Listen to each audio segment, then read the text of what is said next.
Baiklah, Assalamualaikum warahmatullahi wabarakatuh. Kami dari kelompok 6 kali ini adalah akan melakukan yang namanya sesi untuk menjawab dari pertanyaan dari saudara-saudari yang di komen untuk materi database kemarin ya. Di video database ini ada di bawah videonya ya. Oke, untuk materi yang kemarin kan kita sudah membahas mengenai keamanan database. Nah, sekarang eh, perkenalkan saya untuk menjawab dari pertanyaan dari saudara.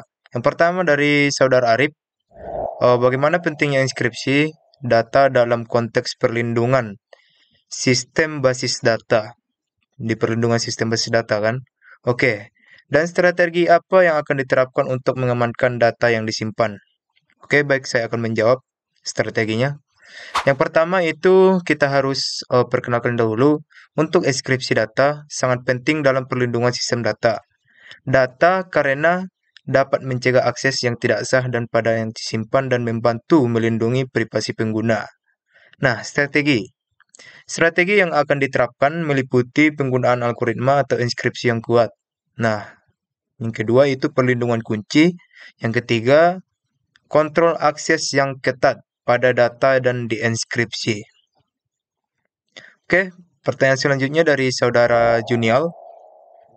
Eh, Pertanyaannya yaitu apa manfaat dan kelebihan DBMS dan dibandingkan dengan penyimpanan dalam bentuk file flat yang lain. Sekian, terima kasih. Oke, pertanyaan dari saudara Junial.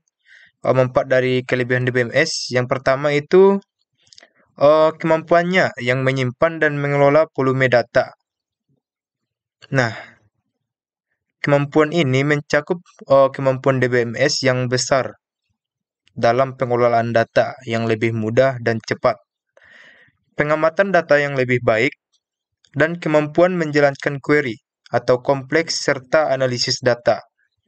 Membandingkan dengan penyimpanan dalam bentuk flat file, DBMS memiliki kemampuan yang lebih fleksibel dan mudah digunakan dalam mengelola data yang besar dan kompleks. Oke, baik, saya akan menjawab pertanyaan nomor 3, yaitu dari saudari Mesra.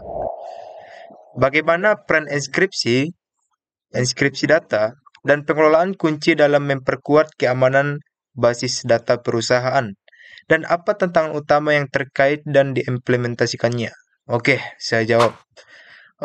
Inskripsi dan pengelolaan kunci akan membantu dalam melindungi data perusahaan dari akses yang tidak sah ataupun kehilangan data.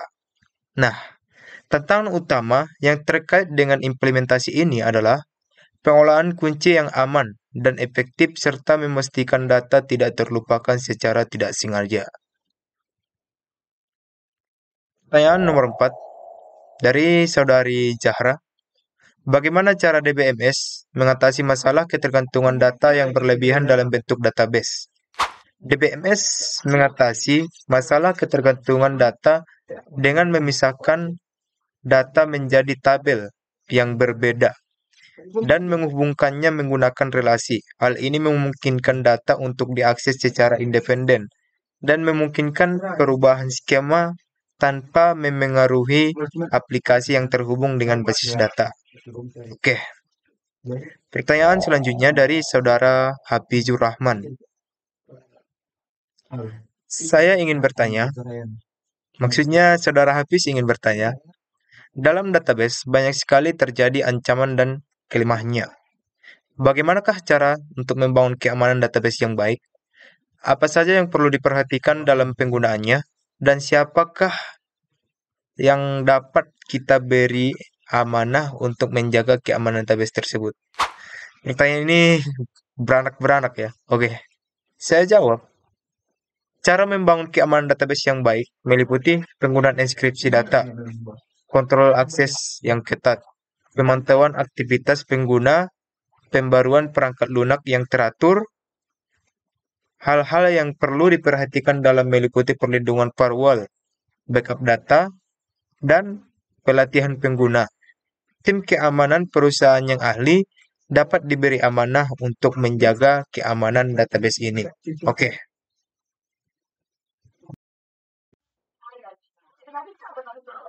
Jadi sekarang saya akan menjawab pertanyaan dari saudara Hilmi. Bagaimana dibutuhkan basis data dan DBMS dalam satu sistem data? Nah, basis data dan DBMS diperlukan dalam satu sistem data karena DBMS memungkinkan pengguna untuk mengelola dan lebih efektif dalam mengelola data dan efisien, sementara basis data hanya menyimpan data secara terstruktur.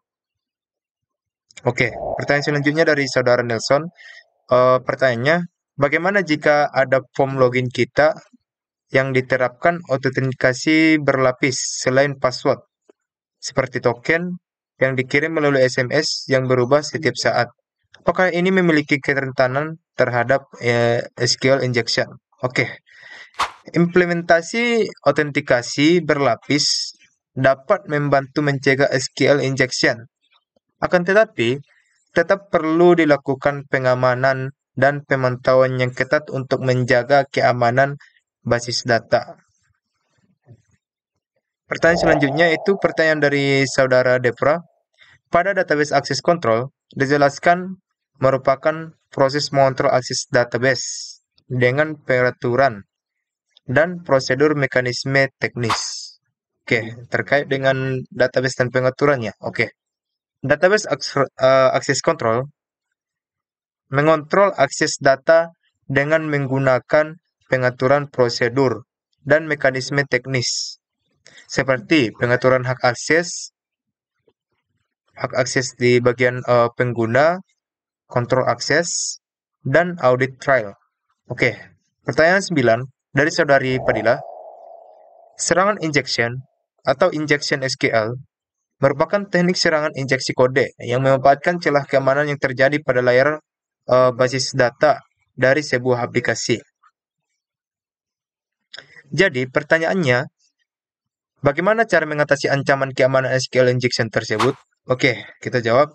Cara mengatasi ancaman data injection SQL meliputi menggunakan prefred atau statement melakukan karakter untuk yang digunakan dalam SQL injection dan memastikan perangkat lunak diperbarui secara berkala ataupun teratur. Perusahaan juga dapat mempekerjakan tim keamanan atau spesialis keamanan cyber untuk membantu mengatasi ancaman keamanan SQL injection dan data lainnya. Oke, untuk pertanyaan selanjutnya dari kawan-kawan akan dijelaskan oleh dan akan dijawab oleh kawan-kawan kelompok saya. Jika ada dari kawan-kawan yang belum puas untuk mengenai pertanyaannya, silahkan ditanya nanti ya di luar forum ataupun di luar kelas. Kami siap menjawab pertanyaan terkait keamanan database ini. Kalau misalnya ada pertanyaan yang kurang kita pahami, kita bisa tanyakan kepada ahlinya ya. Oke, terima kasih. Semoga pertanyaan ini cukup membantu dan cukup dimengerti dan jawaban yang saya berikan tetap menempel di otak kalian semua. Oke, saya akhiri presentasi untuk menjawab pertanyaan. Wabillahi taufiq wal hidayah. Assalamualaikum warahmatullahi wabarakatuh. Assalamualaikum warahmatullahi wabarakatuh. Baiklah, saya Rizka Hamidah dengan NIM 2521108 akan menjawab pertanyaan dari Ilham. Untuk mendeteksi dan menyelidiki serangan terhadap database serta melindungi data, ada beberapa langkah yang dapat diambil. Dalam deteksi serangan terhadap database, langkah yang pertama itu dengan monitoring sistem. Di sini maksudnya gunakan perangkat lunak khusus untuk memantau aktivitas database. Yang kedua ada penggunaan log. Pastikan bahwa sistem Anda menghasilkan log aktivitas yang mencatat semua akses dan perubahan pada database. Kemudian pemindaian keamanan. Lakukan pemindaian keamanan secara berkala pada database Anda untuk mencari kerentanan atau celah keamanan terhadap yang dapat dimanfaatkan oleh penyerang. Kemudian langkah untuk menyelidiki serangannya itu bisa dengan identifikasi serangan, isolasi masalah, maksudnya batasi akses ke database yang terdampak dan isolasi area yang terpengaruh untuk mencegah penyerangan lebih lanjut. Kemudian dengan pemulihan data, kembalikan data yang telah terpengaruh dengan menggunakan cadangan yang telah dibuat sebelum serangan terjadi. Kemudian dalam melindungi data, kita bisa melakukan enskripsi data, pembaruan perangkat lunak, pengaturan hak akses, dan sandi yang kuat serta backup dan restore. Kemudian pertanyaan dari Ahmad, bagaimana cara kita mengetahui bahwa database kita telah dimasuki oleh orang-orang yang tidak bertanggung jawab, dan bagaimana juga kita mengetahui database security kita berjalan dengan baik dan aman dari lingkungan luar. Cara kita mengetahui bahwa database kita telah dimasuki oleh orang-orang yang tidak bertanggung jawab itu dengan monitoring dan analisis log. Periksa log aktivitas database untuk melacak akses yang tidak sah atau aktivitas yang mencurigakan. Kemudian dengan pemindaian keamanan, gunakan perangkat lunak pemindaian keamanan untuk mengidentifikasi kerentanan yang mungkin dimanfaatkan oleh penyerang. Dan bisa juga dengan uji intrusi. Lakukan uji intrusi atau uji penetrasi secara berkala untuk mengidentifikasi celah keamanan yang ada dan memperbaikinya sebelum dimanfaatkan oleh pihak yang tidak bertanggung jawab. Selanjutnya, bagaimana kita mengetahui database security kita berjalan dengan baik dan aman dari lingkungan luar. Yang pertama bisa menggunakan pengaturan firewall. Pastikan bahwa firewall yang tepat diatur untuk mencegah akses yang tidak sah ke database dari luar jaringan. Kemudian bisa dengan enskripsi data juga dan pembaruan perangkat lunak serta pemantauan aktivitas jaringan. Gunakan alat-alat untuk memantau lalu lintas jaringan dan lalu lintas database. Selanjutnya, pertanyaan dari Khairul Hafiz. Dalam situasi bencana atau kegagalan sistem, bagaimana rencana pemulihan bencana diimplementasikan dalam sistem manajemen basic data untuk memastikan kelangsungan operasional dalam situasi darurat? Yang pertama itu bisa dengan identifikasi resiko, identifikasi potensi ancaman atau bencana yang mungkin mempengaruhi sistem basis data seperti bencana alam, kegagalan perangkat keras, serangan siber, dan lainnya. Kemudian dengan penetapan prioritas, tentukan prioritas pemulihan, apa yang harus dipulihkan terlebih dahulu, dan dalam rentan waktu berapa lama. Selanjutnya dengan pencadangan data. Kemudian ada pemulihan infrastruktur. Maksudnya siapkan infrastruktur cadangan yang siap digunakan untuk menghidupkan kembali sistem basis data jika terjadi kegagalan atau bencana. Hal ini bisa berupa infrastruktur fisik maupun infrastruktur cloud. Kemudian bisa dengan perencanaan komunikasi.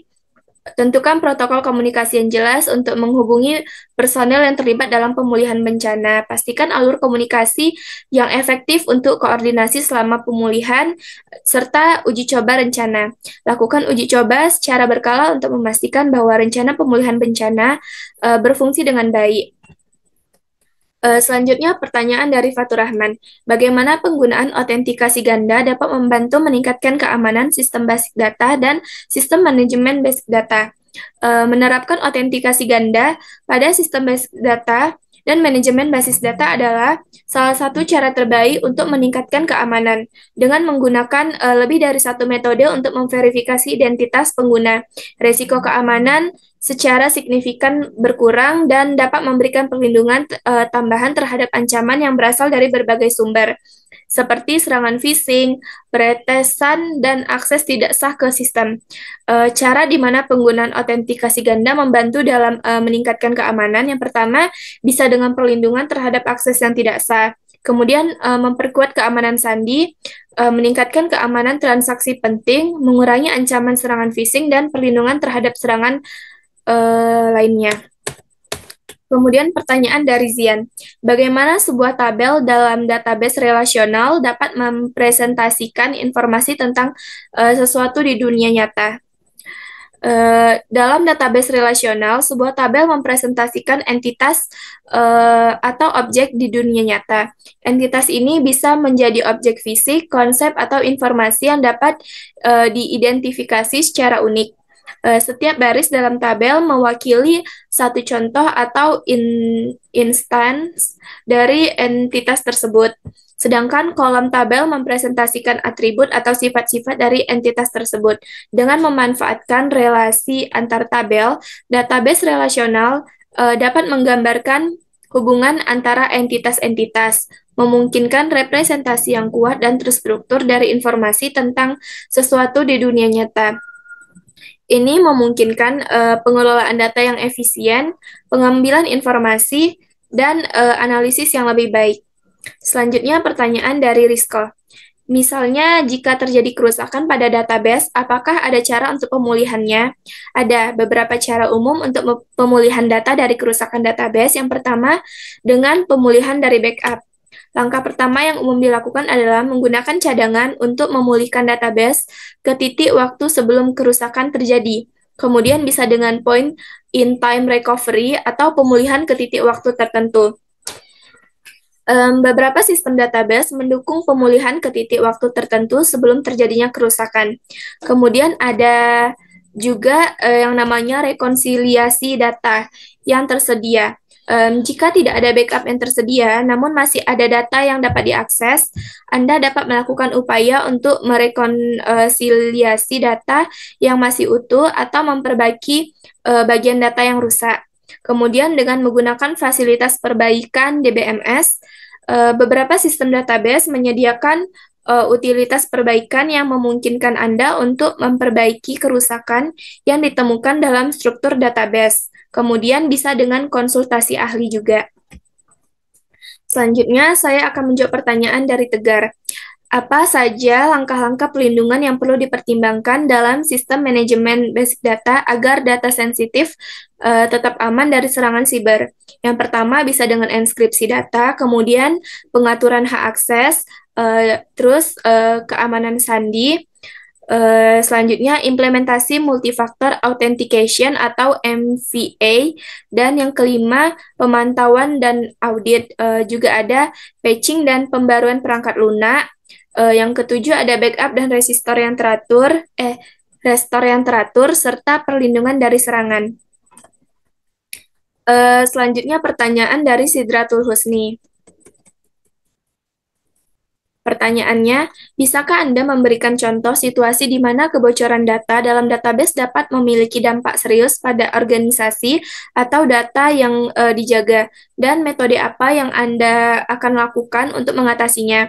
Sebelum atau sesudah terjadinya kebocoran data tersebut, contoh situasi kebocoran data, misalnya sebuah perusahaan keuangan mengalami kebocoran data yang mencakup informasi sensitif pelanggan seperti nomor kartu kredit, informasi pribadi, dan riwayat transaksi.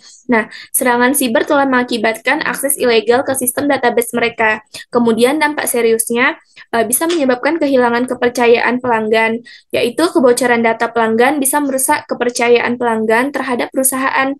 Ini bisa berdampak pada citra perusahaan dan mengakibatkan penurunan loyalitas pelanggan. Pelanggaran regulasinya itu jika data pribadi atau keuangan pelanggan terkena dampak, ini dapat menyebabkan pelanggaran regulasi seperti regulasi keuangan yang pada gilirannya dapat menyebabkan denda besar dan masalah hukum. Nah, tindakan sebelum kebocoran data itu bisa penggunaan enskripsi. Terapkan enskripsi data sensitif untuk melindungi informasi yang disimpan di database. Ini membantu mencegah informasi yang dicuri dari langsung yang digunakan oleh pihak yang tidak sah. Kemudian bisa dengan keamanan perimeter dan aplikasi. Nah, tingkatkan keamanan perimeter dan aplikasi untuk menghalangi serangan, seperti menggunakan firewall, antivirus, dan pembaruan perangkat lunak terkini. Kemudian pendidikan karyawan, yaitu berikan pelatihan karyawan tentang praktik keamanan siber, identifikasi phishing, dan tindakan pencegahan lainnya. Nah, tindakan setelah kebocoran data itu, yang pertama dengan notifikasi pelanggan. Berikan pemberitahuan kepada pelanggan tentang insiden kebocoran data. Kemudian bisa juga dengan evaluasi dan perbaikan sistem keamanan. Lakukan audit menyeluruh terhadap sistem keamanan, identifikasi kerentanan, dan perbaiki kerentanan untuk mencegah kebocoran serupa di masa depan. Kemudian bisa juga dengan kolaborasi dengan otoritas. Jika terdapat kebocoran yang melibatkan data pelanggan, berkolaborasi dengan otoritas yang berwenang dan pihak-pihak terkait sesuai regulasi untuk melaporkan insiden dan mengambil langkah-langkah yang diperlukan. Kemudian yang terakhir ada kunci dalam mengatasi kebocoran data adalah pencegahan yang proaktif dan respons cepat setelah kebocoran terjadi. Selanjutnya saya akan menjawab pertanyaan dari Yaumil. Pertanyaannya, kita telah berupaya untuk mengamankan database kita dengan semaksimal mungkin. Tapi misalnya terjadi lagi pembobolan database. Dari hal tersebut, apa yang bisa kita lakukan jika kita telah berupaya semaksimal mungkin, tapi tetap terbobol juga? Nah, berikut langkah-langkah yang bisa kita lakukan meskipun kita sudah berusaha semaksimal mungkin, tapi tetap terjadi kebocoran data. Yang pertama bisa dengan memulai rencana respon insiden, yaitu tim respon insiden, aktifkan tim respon insiden yang sudah ada, jika ada, atau bentuk tim darurat yang akan menangani keadaan ini. Kemudian bisa juga dengan evaluasi situasi. Evaluasi sejauh mana kebocoran itu dan seberapa besar data yang terpengaruh. Selanjutnya, isolasi dan tanggulangi kebocoran. Yang pertama ada isolasi sistem, segera hentikan akses ke database yang terkena dampak dan isolasi sistem untuk mencegah penyebaran lebih lanjut. Yang selanjutnya ada perbaikan kerentanan, identifikasi sumber kebocoran dan perbaiki kerentanan yang memungkinkan penetrasi ke database. Selanjutnya, notifikasi dan komunikasi. Ada notifikasi pihak terkait, beritahu pihak-pihak terkait, termasuk otoritas yang berwenang, pelanggan, dan mitra bisnis tentang insiden keamanan. Selanjutnya, ada juga komunikasi transparan. Berikan informasi yang jelas dan transparan kepada pelanggan dan pihak yang terkena dampak. Kemudian, dampak komunikasi yang baik membantu dalam membangun kepercayaan kembali. Selanjutnya ada juga perbaikan keamanan, yaitu yang pertama ada perbaikan sistem. Dari hasil penyelidikan, lakukan perbaikan sistem dan infrastruktur keamanan yang lebih kuat untuk mencegah insiden yang serupa. Kemudian pemantauan berkelanjutan, perketat pemantauan sistem untuk mendeteksi aktivitas mencurigakan dan potensi ancaman. Kemudian dengan pemulihan dan pengembalian kondisi normal, yang pertama pemulihan data. Usahakan untuk memulihkan data dari cadangan yang tersedia dan pastikan data dipulihkan dalam kondisi yang sesuai. Kemudian kembali ke operasi normal. Setelah memastikan bahwa kerentanan ditangani dan data dipulihkan, pastikan sistem kembali beroperasi dengan aman. Kemudian evaluasi dan peningkatan terbagi menjadi dua. Yang pertama ada evaluasi langkah-langkah. Tinjau kembali langkah-langkah keamanan yang diambil dan pertimbangkan untuk meningkatkan prosedur keamanan. Kemudian pelatihan dan edukasi. Pastikan juga karyawan diberikan pelatihan lebih lanjut dan edukasi tentang keamanan siber untuk mencegah insiden serupa di masa depan. Selanjutnya, saya akan menjawab pertanyaan dari Nada. Misalkan Anda ditugaskan untuk merancang struktur keamanan untuk sebuah basis data yang akan menyimpan informasi medis pasien, termasuk riwayat kesehatan dan informasi pribadi. Coba jelaskan bagaimana cara Anda memastikan bahwa basis data yang dirancang tersebut dapat mematuhi peraturan privasi data yang berlaku. Nah, untuk memastikan bahwa basis data yang akan menyimpan informasi medis pasien mematuhi peraturan privasi data yang berlaku, seperti contohnya General Data Protection Regulation atau regulasi privasi data medis lainnya. Beberapa langkah yang perlu diambil dalam merancang struktur keamanan basis datanya. Yang pertama dengan enskripsi data sensitif. Nah, terapkan enskripsi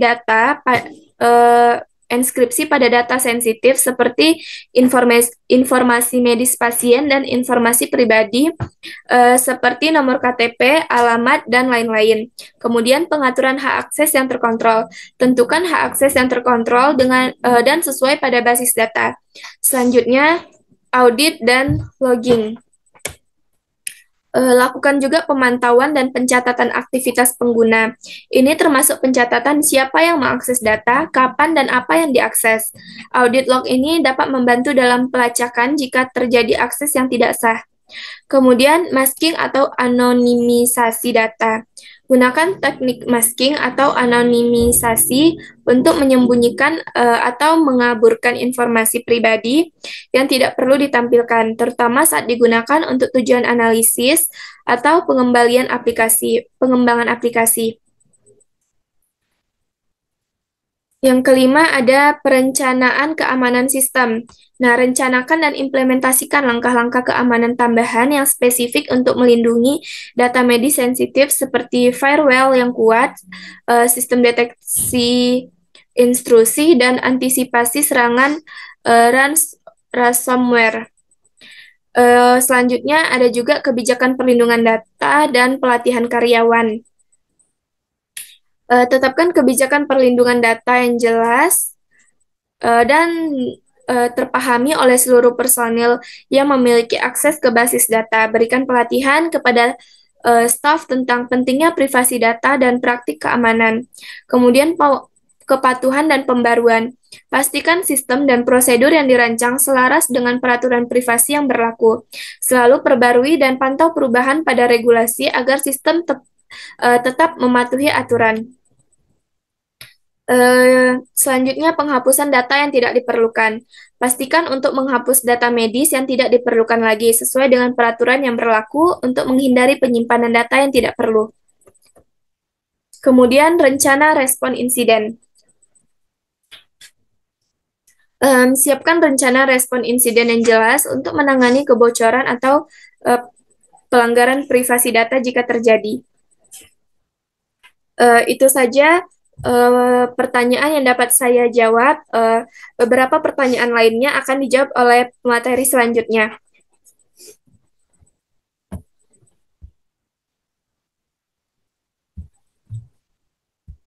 Assalamualaikum warahmatullahi wabarakatuh. Baiklah, saya akan menjawab pertanyaan dari teman-teman. Yang pertama yaitu pertanyaan dari Wahyuni, yang mana pertanyaannya adalah bagaimana penyerang dapat memanfaatkan formulir pencarian untuk melakukan serangan SQL injection. Nah, caranya yaitu yang pertama, memasukkan kode SQL ke dalam kolom pencarian. Yang kedua, menggunakan fungsi onion untuk menggabungkan hasil pencarian yang mana penyerang ini dapat mengubah hasil pencarian dengan hasil dari pernyataan SQL yang berbahaya. Nah, yang ketiga, menyisipkan kode SQL melalui input pencarian. Yang keempat, memanfaatkan error message. Pertanyaan berikutnya yaitu pertanyaan dari Nesa. Validasi input itu bukan hanya pencegahan untuk SQL injection, namun ada beberapa pencegahan lainnya yang seperti parameterized statement, yang selanjutnya escaping input, storage procedure, ORMS atau object relational mapping. Selanjutnya less privilege principle. Selanjutnya web application firewall. Selanjutnya regular security audit dan penetration testing. Selanjutnya error handling, logging and monitoring, regular software update, dan yang terakhir itu pendidikan serta pelatihan. Nah, adapun pertanyaan berikutnya itu dari Fatih, yang mana pertanyaannya itu bagaimana jika data sudah di backup, namun masih terdapat pencurian data. Adapun beberapa strategi yang bisa kita lakukan. Yang pertama yaitu pencadangan data secara terenkripsi. Yang kedua, pencadangan data secara online atau di cloud.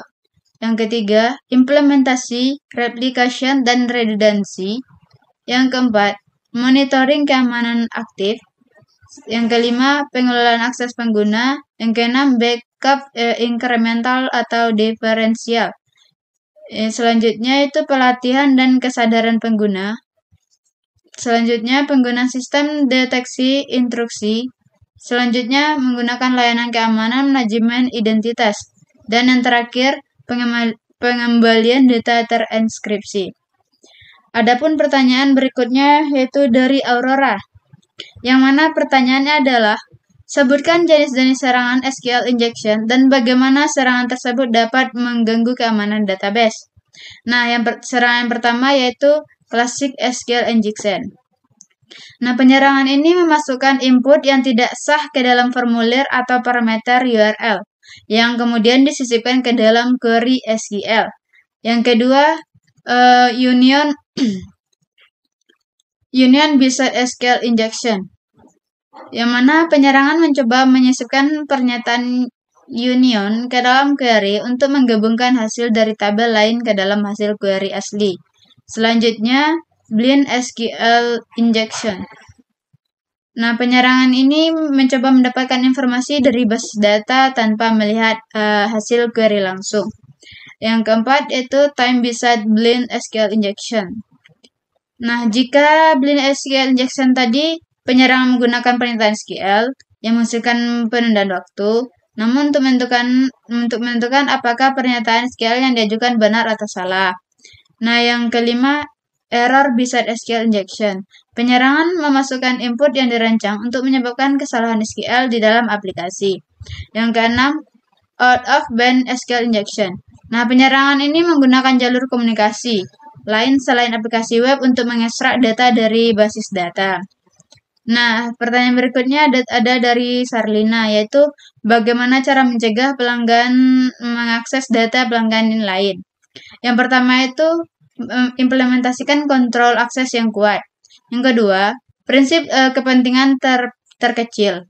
Yang ketiga, pemisahan data. Yang keempat, validasi dan sanitasi input.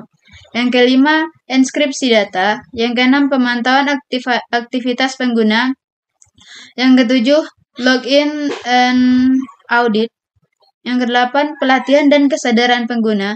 Yang kesembilan, batasan fungsionalitas pengguna.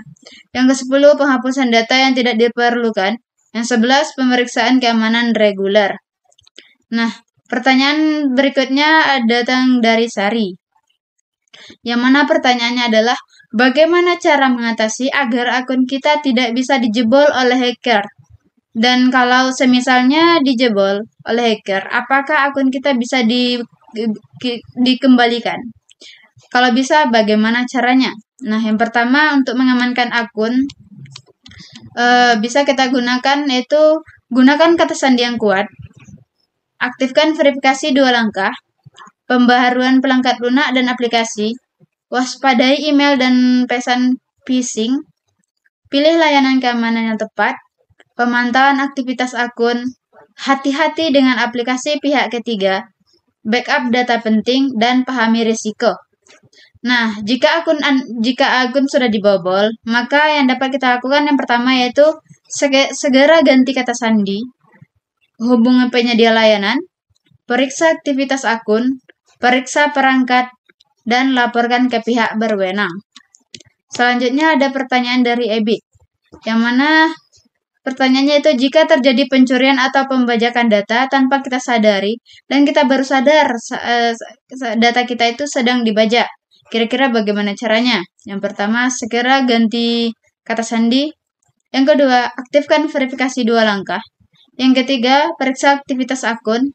Yang keempat, laporkan kepada penyedia layanan. Yang kelima, laporkan ke pihak berwenang. Yang keenam, pantau rekening atau laporan keuangan. Yang ketujuh, jaga identitas diri. Yang kedelapan, perbaharui perangkat lunak dan keamanan. Yang kesembilan, waspadai pesan dan panggilan tidak dikenal. Yang kesepuluh, pertimbangkan identitas pengadilan. Nah, pertanyaan berikutnya datang dari Sarimah, yaitu apa saja jenis proteksi yang diterapkan terhadap serangan SQL injection atau serangan keamanan database lainnya. Yang pertama, parameterized statement. Yang kedua, input validation. Yang ketiga, escaping input. Yang keempat, storage procedures. Yang kelima, ORMS. Yang keenam, less privilege principle. Yang ketujuh, web application firewall. Yang kedelapan, regular security audit dan penetration testing. Yang kesembilan, error handling. 10, logging and monitoring. 11, regular software update. Dan yang terakhir yaitu pendidikan dan pelatihan. Nah, pertanyaan terakhir yaitu dari Tessa. bagaimana cara menguji kerentanan serangan injeksi SQL? Yang pertama itu uji input validasi. Yang kedua, uji onion-based SQL injection. Yang ketiga, uji error-based SQL injection. Yang keempat, uji time-based Boolean SQL injection. Yang kelima, uji Boolean-based Boolean SQL injection. Yang keenam, gunakan alat keamanan otomatis. Yang ketujuh, uji storage procedures. Yang kedelapan, uji input yang tidak terduga. Yang kesembilan, uji beberapa tanda kutip. Nah, itulah beberapa pertanyaan teman yang dapat saya jawab. Untuk selanjutnya jika teman-teman masih tidak paham bisa pelajari di website internet yang ada. Cukup sekian dan terima kasih. Wassalamualaikum warahmatullahi wabarakatuh.